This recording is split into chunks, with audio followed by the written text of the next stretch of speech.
Jesus, amado Mestre, nesse momento de reunião entre amigos, em pleno domingo de carnaval, a gente possa levar o pensamento e o sentimento, que a gente possa aprender, junto ao nosso irmão Bruno, um pouco mais dos ensinamentos de Jesus, que a vibração se eleve dentro dos nossos corações, para que possamos captar as energias e a mensagem que o Bruno vai nos trazer hoje. Que assim seja. Obrigado, Caio. Bruninho, vamos lá. Vamos lá terminar essa passagem? Deixa eu compartilhar a tela aqui.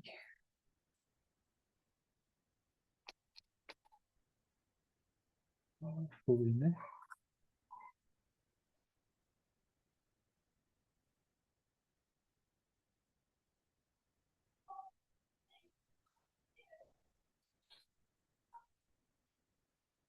Pronto, todo mundo enxergando aí? Tá compartilhado? Beleza? De novo fica aquele negócio aqui na minha frente. Oh, meu Deus. Aqui, beleza. Muito bem. Então hoje a gente vai encerrar a passagem da ressurreição da filha de Jairo e cura da mulher com fluxo de sangue.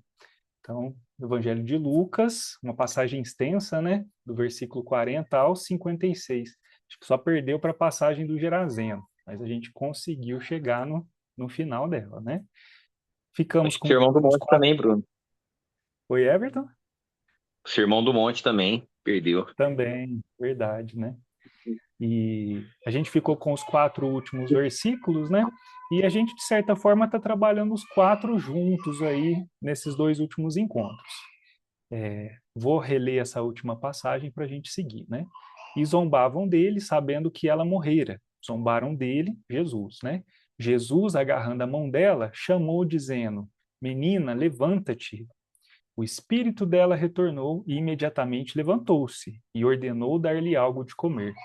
Os genitores dela extasiaram-se. Ele, porém, ordenou-lhes não dizer a ninguém o que ocorrera. Então, para a gente começar hoje, a gente vai falar sobre essa questão da mão. Então, só para a gente contextualizar, a gente falou sobre aquela situação, o estado em que estava a casa de Jairo, né? Aquele estado de muita tristeza. Falamos das carpideiras, dos flautistas. A gente viu que quando Jesus chega, a primeira providência é sanear aquele ambiente, não é?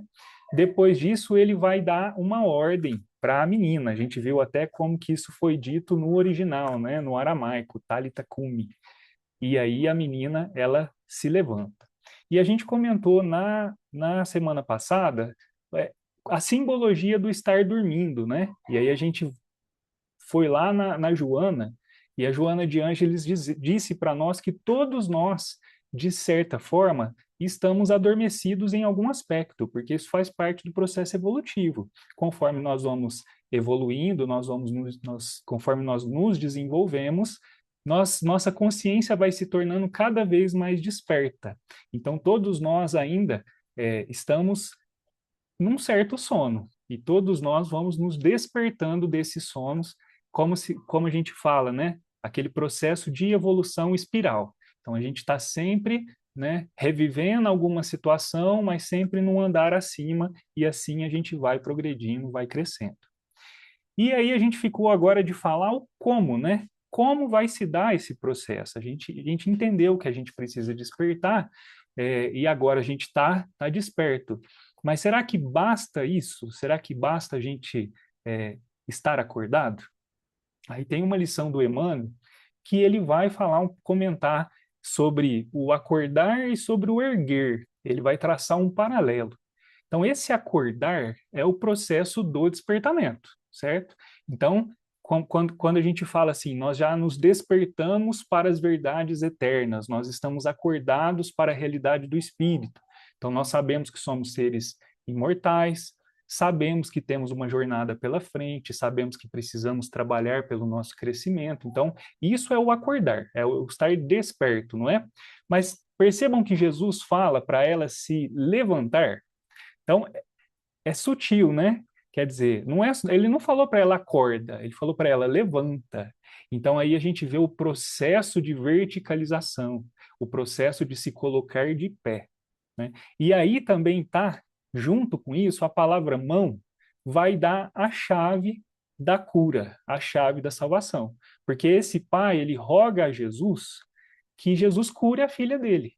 E aí Jesus vai mostrar como que vai se dar esse processo de cura quando ele segura ela pela mão.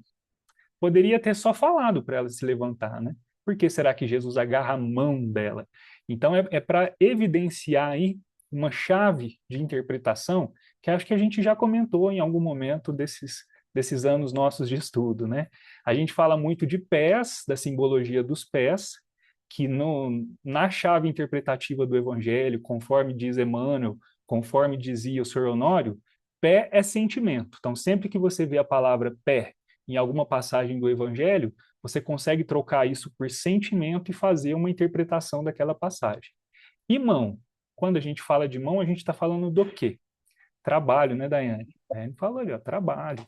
Por quê? Porque quase tudo que a gente vai concretizar passa pelas mãos, não é? Quase tudo que a gente vai realizar em termos de ação, a gente realiza com as mãos. Então, a mão é o grande símbolo do trabalho. Beleza. Então, agora a gente entendeu que estamos despertos, mas o processo de levantar-se, de erguer-se, vai envolver esse trabalho. Mas é qualquer trabalho? Será que a gente está falando de qualquer trabalho? Ou será que a gente está... Porque na vida material, o trabalho, ele traz recompensas, ele traz benefícios, isso é inegável, não é? Mas ele é garantidor de felicidade? Né? Todo mundo que trabalha é, vive uma vida de muita paz, né? Uma vida de muita alegria, de muita essa prosperidade íntima, essa questão duradoura, né? Essa questão que transcende, não é? O trabalho da matéria ele traz isso, né? Ele traz isso indiretamente quando você coloca o convívio humano ali. Aí eu até concordo que ele pode trazer, né? A alegria de você trabalhar e auxiliar alguém, com certeza vai te encher disso, mas veja que não é o resultado do trabalho em si, né? Do trabalho material. O trabalho material é o trabalho para a gente se manter. Então a gente está falando desse trabalho mais sutil, certo? Que é o quê? O melhoramento íntimo, o bom combate, né? A famosa reforma, né? Reforma íntima. E será que a gente pode, por que que a gente pode chegar nessa conclusão, né? Porque quando a gente vai lá, voltamos, Claudinha, quando a gente vai lá na questão 919 do Livro dos Espíritos, e Kardec pergunta o meio prático, então ele quer saber a forma como fazer, não é? Ele quer saber na prática, no dia a dia, o que eu tenho que fazer, né, para conseguir melhorar nessa vida, então não é pensando no futuro, é para pensar já agora, nessa vida, e resistir à atração do mal. Então, que eu tenho que fazer assim, né? Vamos, Kardec, pessoal, vamos lá então, gente, vamos conversar aqui em termos do pôr as coisas de forma clara. O que eu faço aqui para conseguir melhorar? Melhorar a mim mesmo, né? E a partir daí a gente vê esse processo de melhora da sociedade, da coletividade, do planeta como um todo. E aí vem Santo Agostinho e joga uma questão filosófica, né? Um sábio da antiguidade vos disse, conhece-te a ti mesmo. Então, Santo Agostinho vai buscar lá na filosofia, lá na Grécia Antiga, quando dizem que isso estava escrito no pórtico dos Delfos, né? Alguma coisa assim, né, Everton? E aí Sócrates teria visto isso, né? Lido isso. É algo mais ou menos assim a história. No oráculo de Delfos, né? Tinha essa. Eles tinham muito essa mensagem. Então, por exemplo, ó, pra você ver a diferença. Em Tarso, onde Paulo nasceu, havia uma inscrição muito famosa dirigida aos viajantes, que era assim: viajante, come, bebe, goza. O resto não tem qualquer importância. Então você vê um sentido assim muito material, né? Assim, completamente assim. hedonista não é bem esse sentido, mas para nós hoje remete a essa ideia, né? Que é vamos pensar, carnaval a vida inteira, né? E, e o oráculo de Delfos tinha de um outro direcionamento muito mais profundo. É isso. Muito mais profundo, exatamente.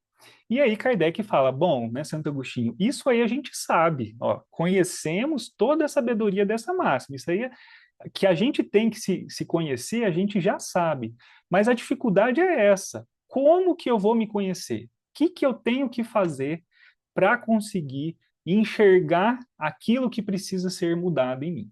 E aí Santo Agostinho vai trazer agora a lição, o exemplo do que ele fazia aqui na Terra, né? Eu acho válido a gente trazer aqui para o nosso grupo, a gente tem um grupo mais diverso hoje, né? Acho que muita gente já conhece essa lição, mas é sempre interessante a gente revisitar. Olha como que Santo Agostinho vai explicar, então. Falou assim, então tá bom, Kardec, vamos lá, você quer fazer? Vou te mostrar como eu fazia. Ao final do dia, eu interrogava a minha consciência. Então aí a gente já tem a primeira ideia de que esse processo envolve esse mergulho íntimo, né? Uma questão consciencial. Não é algo exterior, é algo que é de se olhar para dentro, né?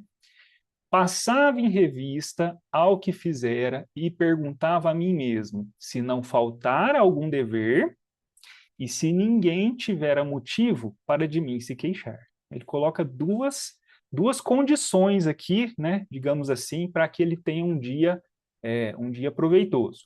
Faltar a um dever, então quer dizer, será que no decorrer do dia a gente deixou de fazer algo que nos cabia?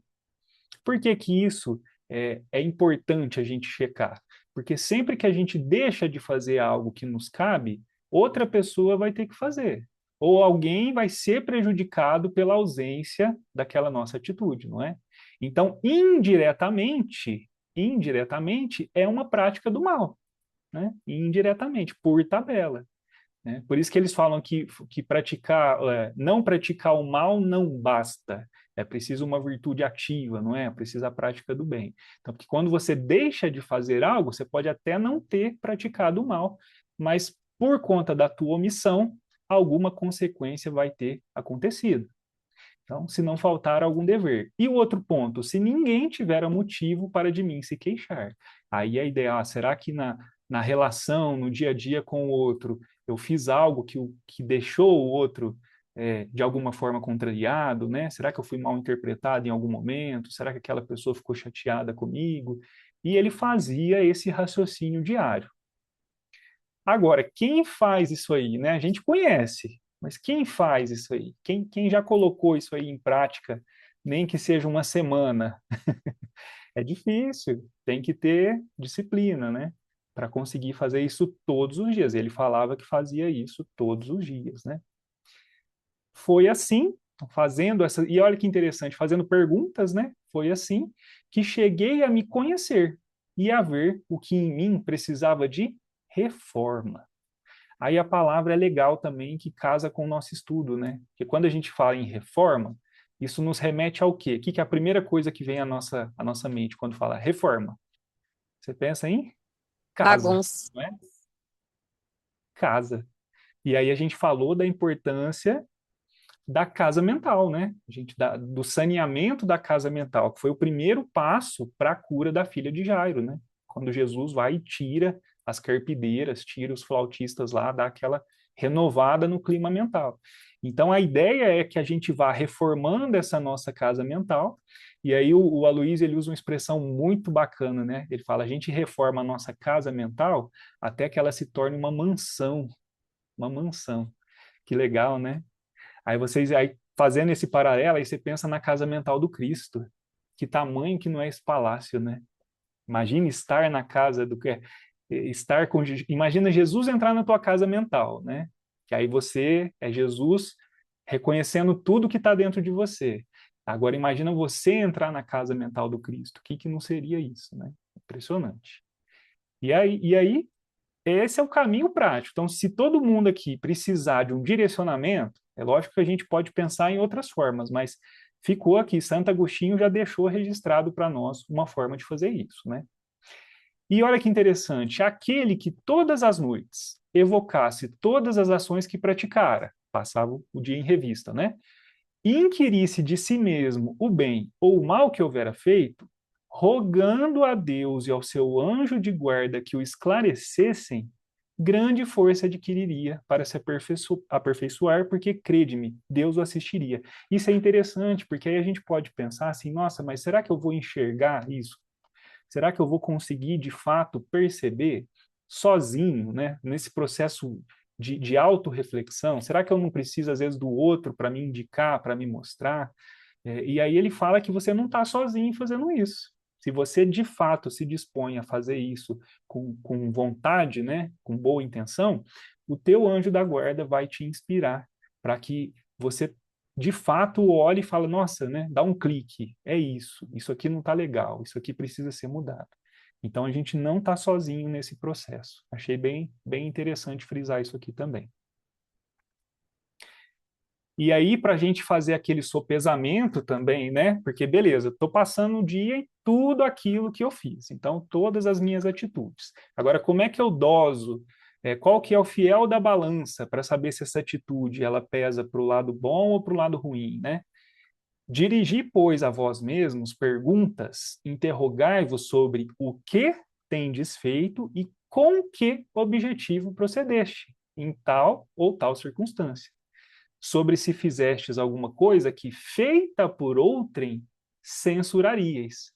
Sobre se obrastes alguma ação que não ousaríeis confessar. Nossa, aí agora fica difícil, hein? Quer dizer, o quê? Então eu pego lá alguma coisa, alguma situação que aconteceu e vou me perguntar com que objetivo? Então, o que e com que objetivo? Aí eu posso até falar, não, mas o meu objetivo era esse. Eu quis, né? Eu queria que fosse esse o resultado. E eu não fui compreendido. Né? Só que aí, se a gente continua e fala assim, não, beleza, mas se outra pessoa tivesse feito isso com você, você conseguiria enxergar nessa linha mesmo do que é o seu, que é a sua intenção? Será que você também não faria má interpretação da outra pessoa se ela tivesse feito a mesma coisa que você fez? Então você troca de posição, né? Você muda o ponto de vista. Ah, não, realmente, né? Acho que se a outra pessoa tivesse feito assim, eu teria reagido da mesma forma, né? Acho que não foi legal, não foi a melhor opção que eu tive aí. E por fim, né? Se eu fiz algo inconfessável, isso também eu acho que é algo que bota ali muitas claras, né? Muito às claras, porque se aquilo é de fato uma atitude boa, uma atitude com objetivo de auxílio, de crescimento, não tem por que você ter vergonha de confessar aqui. Agora, se por algum instante, né, você ficar ali na dúvida se deve ou não falar sobre isso, é um sinal de que aquilo ali não está legal, né? Então, todo mundo faz essa reflexão íntima, né? Todo mundo para pensar no seu dia a dia e ver se tudo aquilo que você fez, você declararia isso. É mais uma forma prática para se conhecer, para ver aquilo que precisa ser mudado. Certo? Até aí tudo bem? E aí, só para fechar o raciocínio dele, é muito legal, né? Ele fala assim: perguntai ainda mais. Se aprovesse a Deus chamar-me neste momento, teria que temer o olhar de alguém ao entrar de novo no mundo dos espíritos, onde nada pode ser ocultado? Então, o que ele está colocando como sendo um ponto de comparação aí? A morte, né? O desencarne. Então, pensa que hoje é o teu último dia de vida. E aí? O que vai vir à tona? A consciência vai estar tranquila? Ou aí você fala, nossa, se eu fosse desencarnar daqui a 1 hora, quem, para quem eu ligaria para pedir desculpa? Né? Um pedido de desculpa que eu estou adiando, que eu estou empurrando, esperando a melhor circunstância, né? Uma visita, alguém que eu não vejo há muito tempo. Se eu fosse desencarnar daqui a 5 horas, daqui a 24 horas, o que eu faria com esse último tempo que me resta aí, né? Eu teria vergonha de alguma coisa, de alguma atitude? Então, isso aí é meio que passar a régua e fechar a conta, né? É fazer o cálculo, o balanço final. Então, colocar a morte, né, como sendo algo iminente, faz você também ter um subsídio para entender como está esse seu caminhar, esse seu proceder, né? Te traz, de alguma forma, essa clareza para a reforma íntima. Ô, E aí, Bruno, pode falar, pode falar.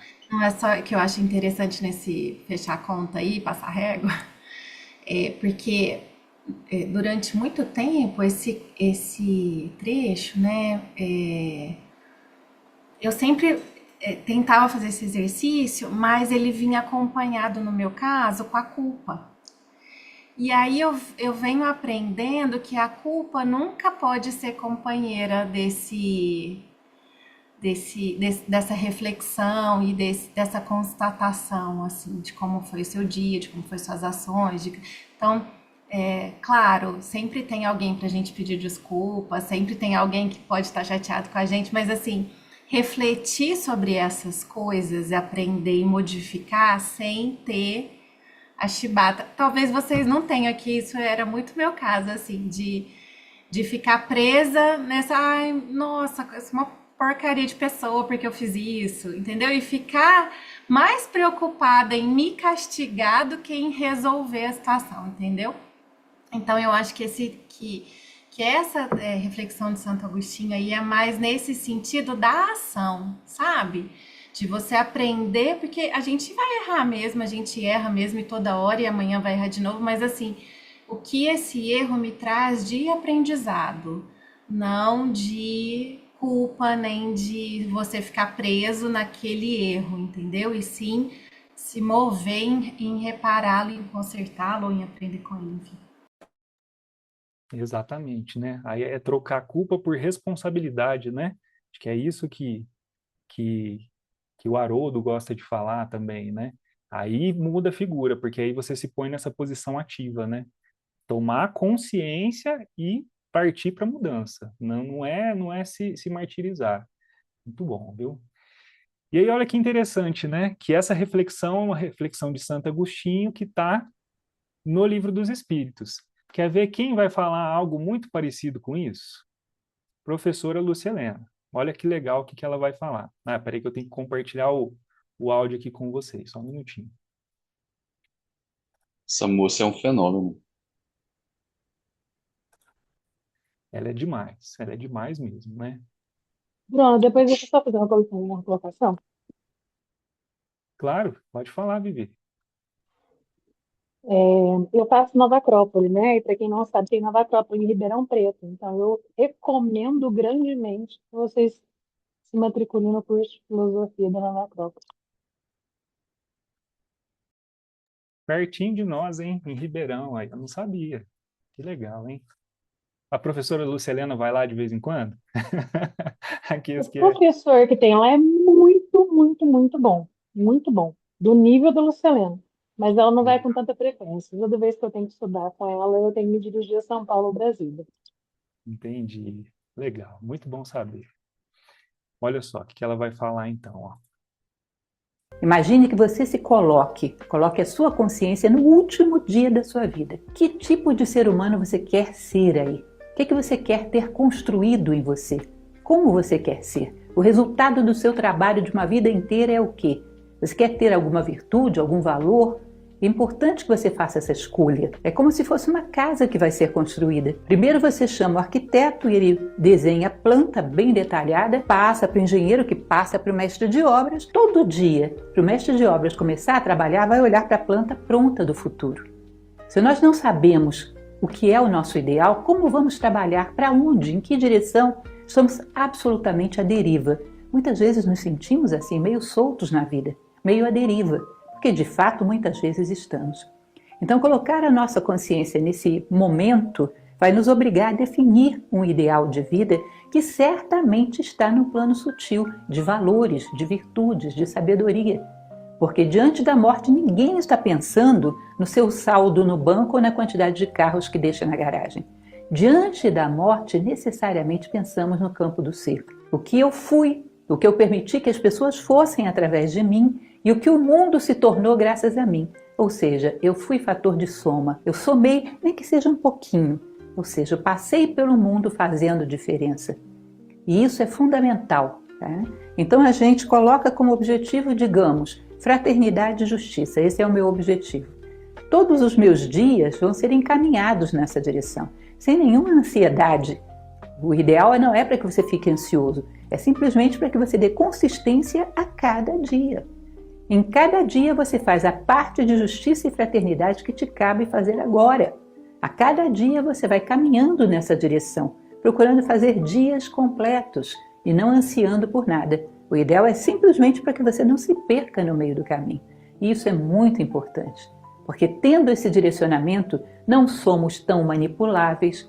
Tendo esse direcionamento, sabendo onde queremos chegar, podemos ter valores. O que leva nessa direção é bom, o que leva em outras direções é mau, é desonesto, é imperfeito. Podemos saber o que é necessário das coisas que nos são oferecidas, podemos fazer boas escolhas, porque agora a gente tem, o que eu vou falar adiante, um espírito de missão. Quando você tem um ideal, você tem um espírito de missão. Eu sei o que eu quero construir. Eu quero construir a mim mesmo, como um ser humano mais pleno. Quando eu sei o que eu quero construir, imagine que você queira construir uma mesa, tem uma missão, construir uma mesa. Você vai para o mercado, você sabe escolher aquilo que é necessário para construir uma mesa. Faz escolhas bem acertadas, não vai sair comprando qualquer coisa. Por que você sabe fazer escolhas? Porque você sabe o que você vai construir. Aquele que não quer construir nada, sai consumindo as coisas mais bizarras do mundo, gastando energia inutilmente. Portanto, um ideal, um espírito de missão, te dá direcionamento. Te permite caminhar com passos mais certos e fazer com que todos os seus dias estejam alinhados com uma mesma direção, ou seja, que a tua energia esteja sendo somada para um objetivo. Okay? Evitar a angústia de... Legal, né? Muito legal, né? Como que fala exatamente a mesma coisa que a gente está falando, não é? Com uma outra roupagem, uma outra forma, mas colocando de forma muito clara que a gente precisa ter esse objetivo maior, né? Precisa ter esse plano que é sutil, que não tem nada a ver com as coisas só da matéria, né? Imagine que... E aí Santo Agostinho ele arremata assim, ó, que o conhecimento de si mesmo é, portanto, a chave do progresso individual. E aí ele colocando essa palavra-chave também chama muito a nossa atenção, no seguinte sentido: se a gente não fizer esse esforço, ou se a gente não começar a colocar como, de fato, né, ter essa disciplina de fazer esse processo de mergulho íntimo, a gente não consegue progredir. A gente vai ficar estacionário, ou a gente vai ficar revivendo circunstâncias, situações que muitas vezes estão lá para nos alertar daquilo que precisa ser mudado, mas como nós não mudamos, aquilo fica sendo revivido o tempo todo. E isso pode ser dentro de uma mesma encarnação ou encarnações sucessivas, você tendo os mesmos padrões de comportamento, né? Isso é comum também nos processos de adoecimento físico. Quando você entende que o adoecimento é um processo que advém do desequilíbrio do espírito, que se materializa no corpo, você tem essa mesma questão, né? A medicina chinesa, ela até criou um sistema para mostrar que, a depender daquilo que adoece no corpo, você consegue associar com um sentimento em desequilíbrio. Então, se você tem, por exemplo, uma crise hepática, um problema, qualquer que seja no fígado, a energia associada a isso se liga ao sentimento da raiva. Então, você pergunta para uma pessoa que está lá com litíase, ou uma pessoa que teve alguma hepatite, você consegue ver aí, analisando o que aconteceu, alguma circunstância, que a partir daquele momento você desencadeou esse adoecimento? Aí a pessoa vai lembrar, assim, foi depois de uma briga que eu tive, né? Foi depois que aconteceu tal coisa que eu senti muita raiva, né? Se a pessoa, ao invés de sentir raiva, ela sente muita tristeza, aí a gente vê os adoecimentos do pulmão relacionados a questões respiratórias, né? Por que que criança, quando vai para a escola, tem tanto problema respiratório? Não é só por conta do vírus, é a tristeza da separação, é de não compreender por que tem que ficar longe da mãe. Então, esse processo de tristeza, ele se materializa no adoecimento, né, das vias respiratórias. Então, olha que coisa impressionante, né? E quase ninguém fala disso, ninguém tem clareza sobre isso, né? Se você não vai, né, na filosofia para conseguir parar para refletir, você não tem consciência disso. Você sofre, você revive e não sai do lugar. Então, por isso que ele colocando essa chave aqui é o ponto de destaque, né? Tudo bem até aí? Se o progresso é a chave, né, se o conhecimento de nós mesmos é a chave desse progresso, o André Luiz vai falar que o progresso é dever do espírita. Então, agora a gente ainda traz essa questão da responsabilidade. Se você já tem conhecimento da doutrina, se você já tem conhecimento do evangelho, porque a doutrina não é nada mais que o evangelho redivivo, né? Se você já conheceu, você era multidão, você estava ali no movimento, de repente você quis se aprofundar. Olha quem está acompanhando a reunião com a gente, ó. Gracinha. Ela é sempre sorridente, né? Se você quis se aproximar mais do Cristo e agora você se tornou um discípulo, então agora você tem deveres, você tem grandes responsabilidades, não é? E aqui, nesse livro, eu não trouxe a passagem inteira, porque olha o título dela, né? Examinemos a nós mesmos. Então, mais uma forma, aqui ele está dando um roteiro, hein? Aqui ele tá fazendo assim, Santo Agostinho falou que você tem que se interrogar. Ah, você não sabe que pergunta você vai se fazer? Então, espera aí que eu vou te ajudar. Eu vou te dar uma lista de perguntas, e é uma lista enorme de perguntas. Vale a pena depois cada um ir na lição para ver na íntegra. Eu trouxe só algumas aqui para mostrar, para exemplificar mais ainda como que na prática a gente vai fazer o processo de autodescoberta, né? Olha só. Está mais calmo, afável, compreensivo? Conquistaste mais alto clima de paz dentro de casa? Colaboras com mais euforia na seara do Senhor? Trazes o evangelho mais vivo nas atitudes? Notas em ti mesmo mais ampla disposição de servir voluntariamente? Andas um pouco mais livre do anseio de influência e de posses terrestres? Teus instantes de tristeza ou de cólera surda, às vezes tão conhecidos somente por ti, estão presentemente mais raros? Olha que pergunta capciosa, hein? Quer dizer, aquela coisa que ninguém sabe, né? Ninguém sabe, só você sabe. Mas e aí? Tá mais raro, né? Espaçou mais, era toda semana, era toda vez que ia dirigir. Agora não, agora é só a cada 6 meses. Tá bom, né? Tá melhorando. Nesse livro, nessa lição, é aquela que ele vai falar que o espírita que não progride em 3 anos permanece estacionário, né? É uma frase assim muito forte, tem que tomar cuidado como que interpreta isso aí, senão dá a impressão de falar assim, ó, deu 3 anos, filho, não melhorou, tá cortado, né? Né? Agora a Claudinha estava falando aí, não é para ficar se martirizando, não, é ponto de atenção, ó, 3 anos, não mudou nada, opa, tem alguma coisa errada, meu amigo, né? Vamos repensar isso aí. O pior é se pensar que já sabe tudo, que já, ó, não precisa mais. Tem isso também, né, Claudinha? Aí, né, filho? Beleza? Vamos seguir nos versículos aí. Esse versículo, o 55, tem a questão do levantar-se, que a gente já costurou aqui, mas aí tem essa frase de Jesus, né? Do algo de comer. Dê a ela algo de comer. Aí você fala, é lógico, ela estava lá deitada, né? Quase morta, acordou morta de fome, né? Então tem que dar algo de comer para ela, né? Que coisa, né? Aí, essa aqui, a gente tem uma referência cruzada muito conhecida, né? Disse-lhe Jesus, está lá no Evangelho de João, a minha comida é fazer a vontade daquele que me enviou e cumprir a sua obra, né? A minha comida, o meu alimento, aquilo que me sustenta, aquilo que me dá força, aquilo que me faz progredir sempre, aquilo que me move, é cumprir a vontade de Deus. Cumprir. Não é só falar, não é só ter vontade, não, né?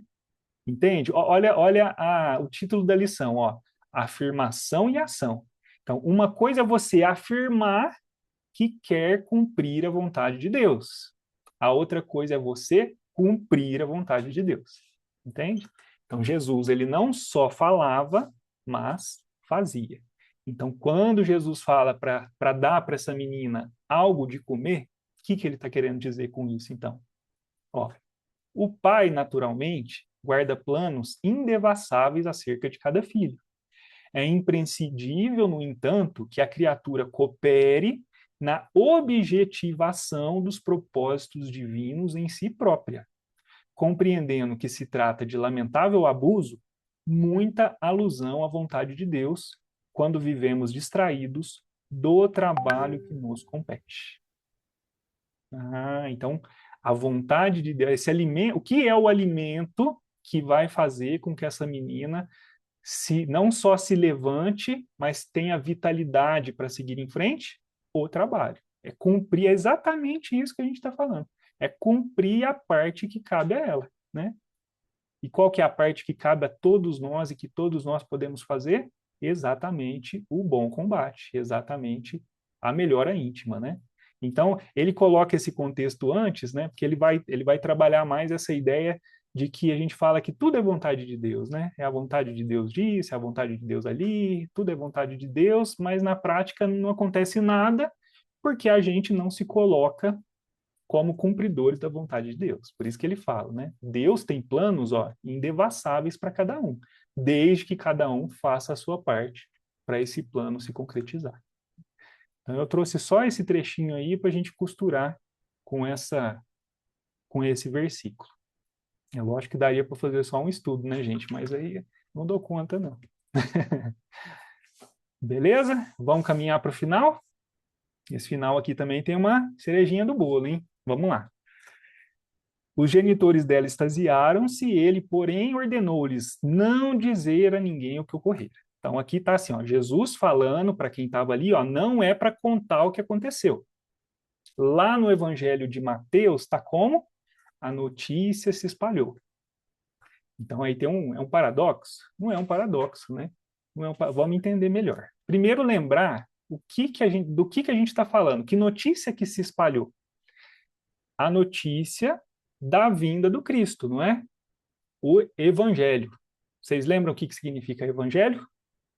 Todo mundo já está versado na origem das palavras, né? O que significa Evangelho?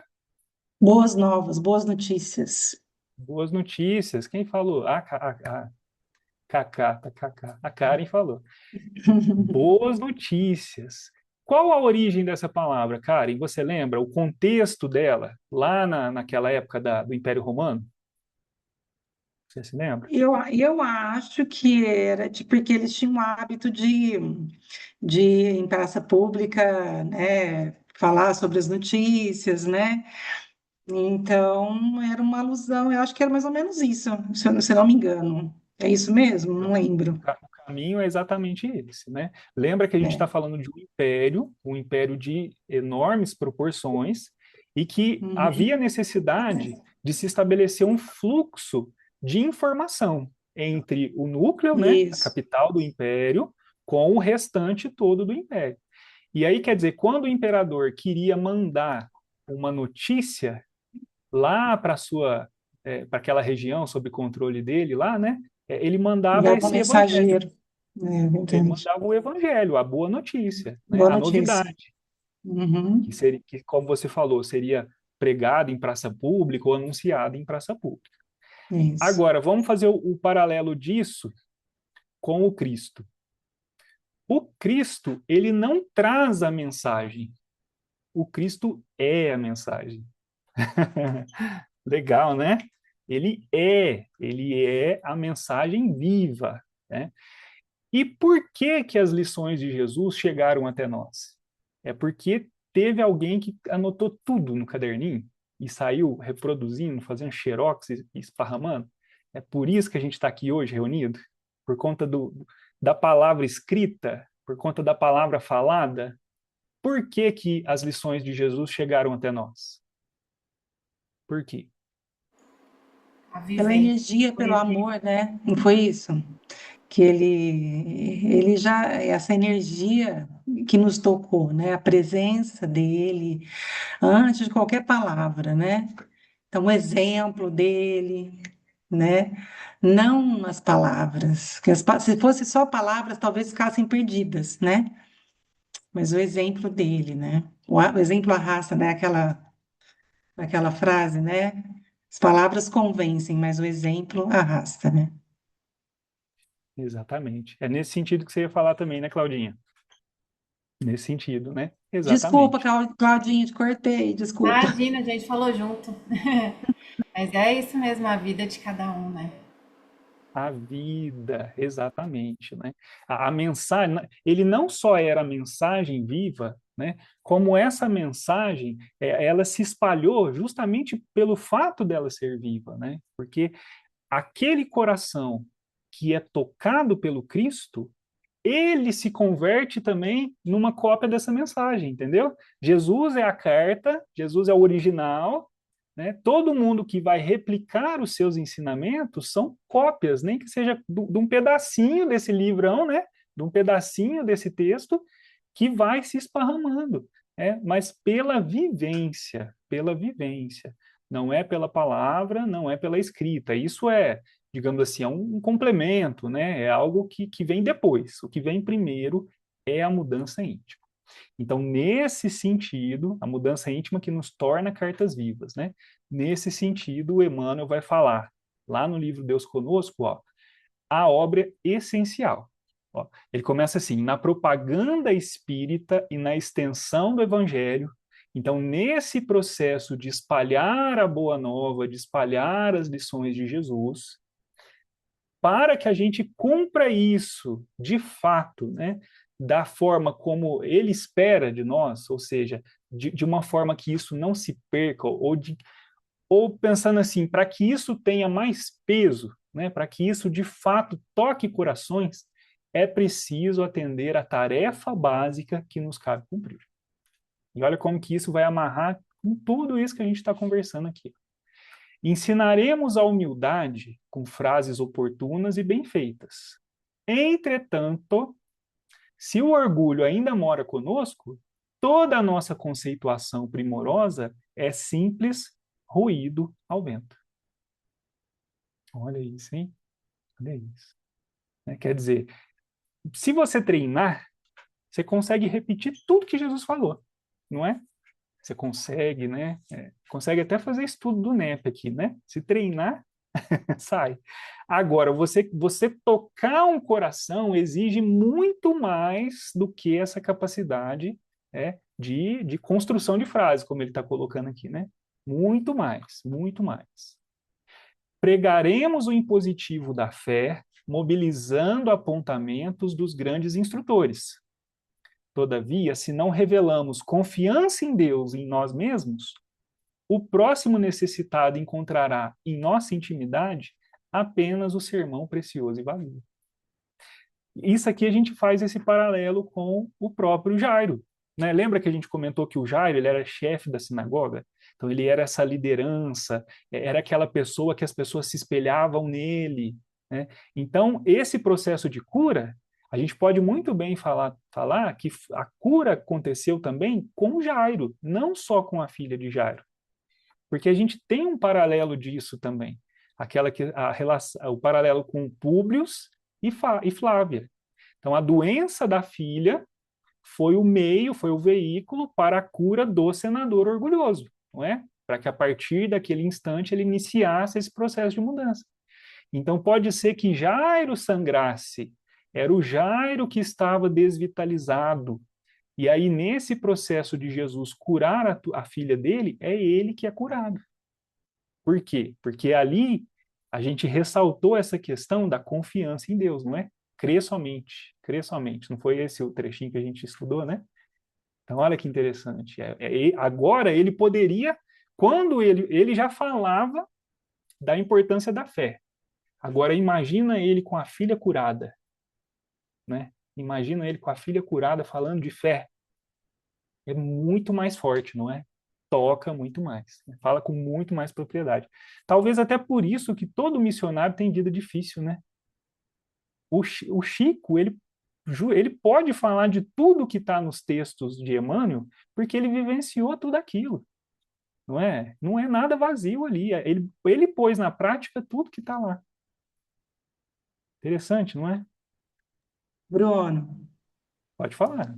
eu lembrei de uma fala de Francisco de Assis, né, com os discípulos dele, ele dizendo, né, que para que eles fossem, pregassem o evangelho e, se necessário, usassem as palavras, né? Vá, pregue o evangelho, se necessário, usem as palavras. Ou seja, é o que está falando, né? Primeiro, a gente tem que ter realmente vivenciar aquilo que a gente está falando, porque aí o tocar é muito maior, né? Muito mais profundo, né? É Com isso. certeza, né? Imagina no processo de educação de uma criança, né? O Sim, que vai chamar mais a atenção dela? Ela vê o pai e a mãe perdoar alguém por alguma coisa que aconteceu, ou ele está sentado ali num ambiente que o pai e a mãe estão só falando, ó, tem que perdoar, da importância do perdão, Jesus ensinou a perdoar, né? E pior ainda é se ele escuta isso e o pai e a mãe não perdoam depois, né? Na prática, ele vivencia o contrário. O que vai marcar mais essa criança, né? A criança ela dá bem o tom dessa questão do exemplo que você está falando, né, cara? Não tem, se você não agir da forma como você está falando, você não convence a criança.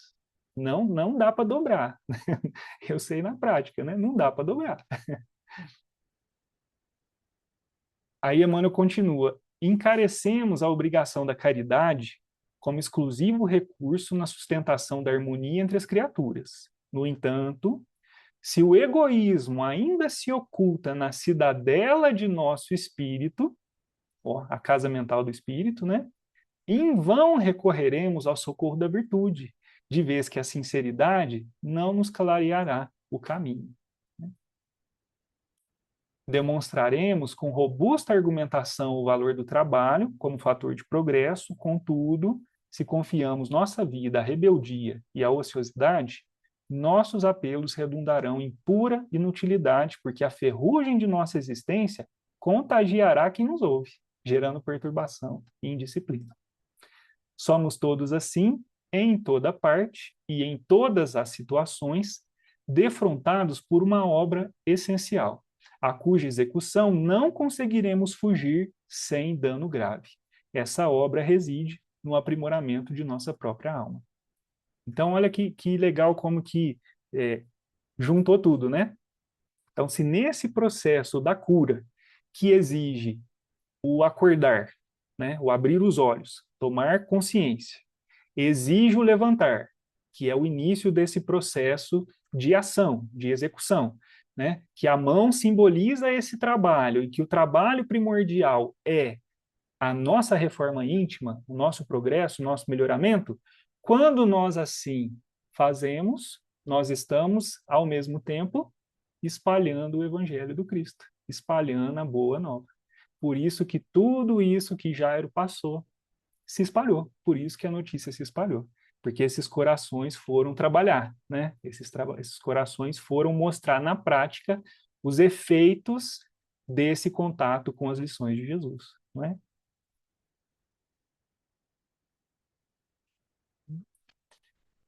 Eu pus mais uns trechinhos aqui. Somos o problema nevrálgico da salvação terrestre. Eu quis manter esse trechinho aqui porque não dá, né? Quando a gente fala de transição planetária, né? Esses dias até parece que lá o Elahá faz pinga-fogo, né? O Elahá não tem muito juízo, não, né? Aí falaram lá, perguntaram para ele no pinga-fogo quantos bilhões de espíritos seriam exilados da Terra. Bilhões, né? É como se fosse assim, ó, pega todo mundo que está encarnado aqui, né? E vai todo mundo embora, né? Porque se tá ruim com todo mundo aqui é porque todo mundo é ruim, né? Então, quer dizer, falando em transição, corre o risco da gente ficar projetando isso externamente, né? Quando, na verdade, já tem gente vivendo em mundo de regeneração, né? Já tem gente vivendo em mundo perfeito, encarnado na Terra. Se a gente pensa no estado de consciência, né? Se a gente pensa nessa casa mental, digamos assim, né? Então, quer dizer, esse processo aí é o que vai provocar a mudança que a gente tanto quer ver no mundo, né? Então, por isso que eu frisei isso aí.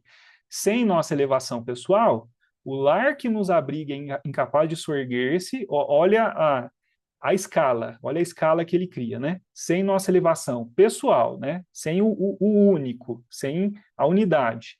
o lar é incapaz de soerguer-se, que seria o primeiro núcleo, né? Sem a reabilitação de nosso templo doméstico, estará sempre incompleta a recuperação social que pretendemos efetuar com Cristo. Então, eu mudo a mim mesmo, eu modifico o meu ambiente doméstico, modificando todas as células que compõem o tecido social, eu tenho uma sociedade plena, uma sociedade desenvolvida, né? Uma sociedade de fato onde há bem-estar para todos. Tá vendo? Então não é externo, não é uma política, não é uma lei, né? Não é nada que vai vir de fora, é de dentro para fora esse processo. Acordemos desse modo para as exigências da vida eterna. Construamos em nós a humildade, o amor, a fé e serviço. Ao luzeiro do Evangelho, a humanidade é a assembleia que nos estuda e examina, esperando-nos o testemunho renovador. De novo, frisando a questão do exemplo, né, Karen? Peçamos, pois, ao Cristo a força precisa para a superação de nossas próprias fraquezas, na convicção de que, olha que legal para fechar, aperfeiçoando com sinceridade a nós mesmos, fazendo a nossa parte, o nosso pequeno papel que nos cumpre diante do mundo, Jesus, pela redenção da humanidade, fará brilhantemente o resto. Faz a sua parte que Jesus vai fazer a parte dele. Ele é especialista em transição planetária. O Haroldo que gosta de reforçar isso, né? Ele já fez transição planetária de milhares de mundos. Fica tranquilo, ele é top, né? Faz a tua parte e deixa que Jesus vai fazer a parte dele. Então, nesse processo aí de espalhamento da lição, olha que bonito essa poesia que está lá no Lindos Casos do Evangelho, de Ramiro Gama. Novo Evangelho escreves tu em cada dia de tua vida. Os teus atos e palavras gravam-se em folhas a serem lidas. O que escreves, os homens leem, a tua boa ou má ação. Como será o Evangelho segundo o teu coração? Fica essa pergunta aí para cada um carregar e lembrar sempre quando for estudar a passagem da cura da filha de Jairo e da cura da mulher hemorroísta, né? E com isso a gente fecha nossa perícope.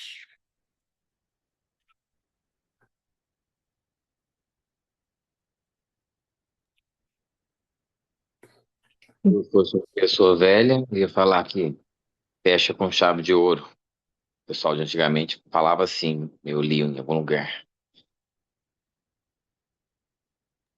E ainda bem que o Bruno parou, porque ele já estava entrando no outro, que eu até mandei mensagem para Vivi. Falei assim, ô Vivi, ó o Bruno dando spoiler do nosso estudo. Ainda bem que você cortou.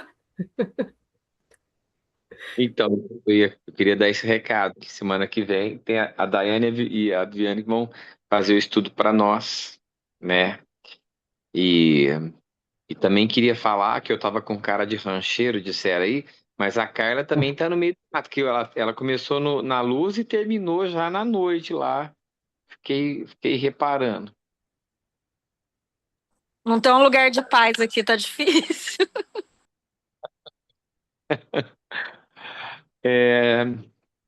Eu tenho um relato que me marcou muito, eu presto muita atenção nesse tema. E eu não sei se vocês vão se lembrar de uma supermodelo chamada Naomi Campbell. Era uma modelo negra, assim, muito alta e tal. E eu li uma entrevista dela quando ela foi num show do Michael Jackson. E ela disse assim, que quando ela chegou e viu o Michael, ela falou assim, nossa, mas é isso aqui? Não falou assim, mas nesse sentido, né? Esse hominho, né, e tal.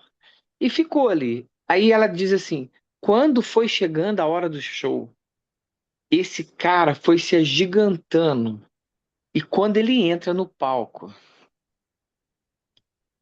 e eu ouvi também uma pessoa falar do Zico. O Zico era um jogador, né, antigo, assim, que era um craque, mas ele diz assim, quando o Zico entrava no campo, mudava a, o astral, o clima do estádio. Tudo mudava.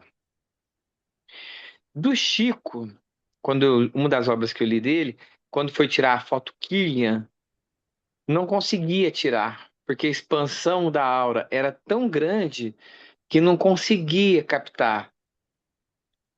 Agora, imagina do Cristo. Imagina do Cristo, né? São palácios e Estamos palácios. mergulhados nela. É muito grande. É muito grande. Obrigado, Bruno. Muito bem. O Carlos, você consegue fazer a prece final, você que está aí no escuro? Tem 50 crianças aqui, o Everton, gritando. Não dá para concentrar, desculpa, viu? Desculpa. Pe- Pessoal, queria só falar um negócio rapidinho, só Hum, uma reflexão antes da gente finalizar.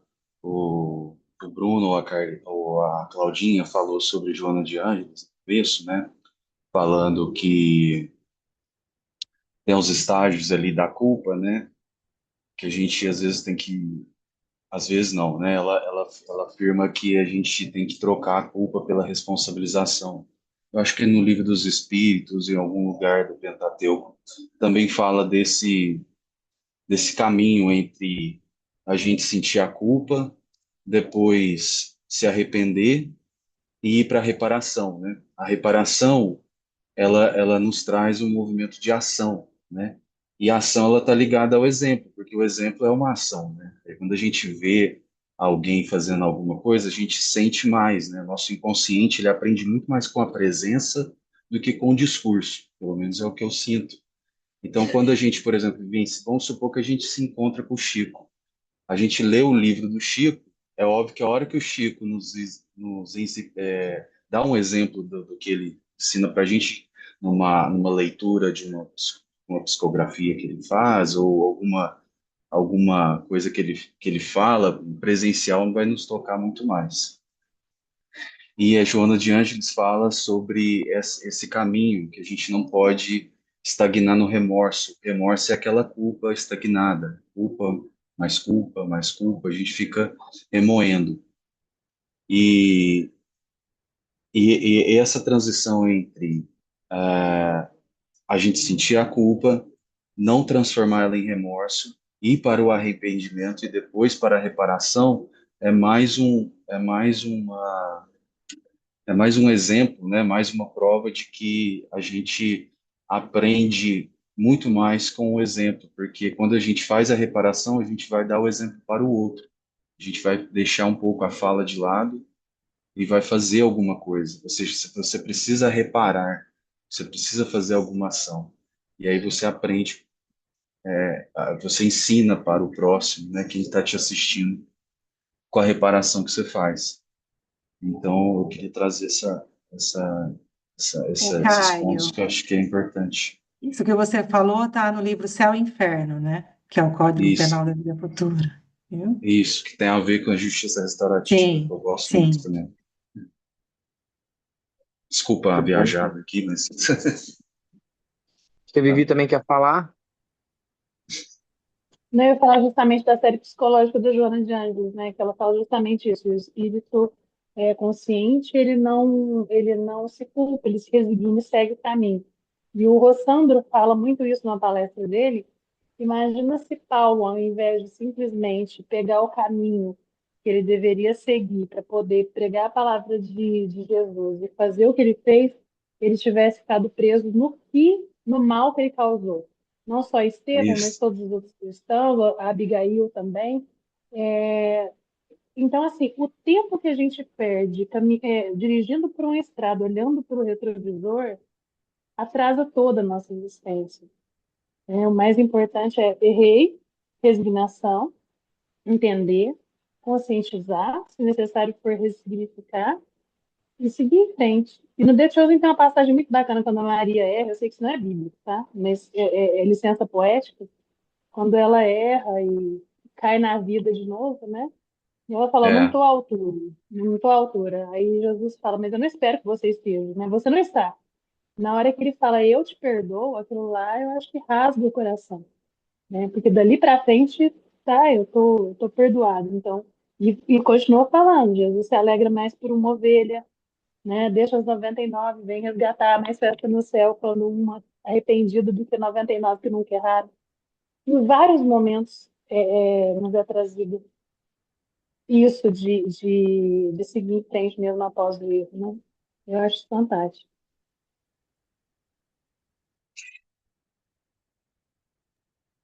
Muito bom. Obrigado, Vivi. Ô, Karen, faz a prece pra gente terminar.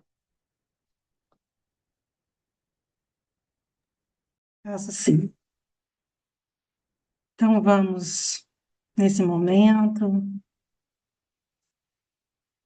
sentir o nosso Mestre Jesus, que está conosco o tempo todo.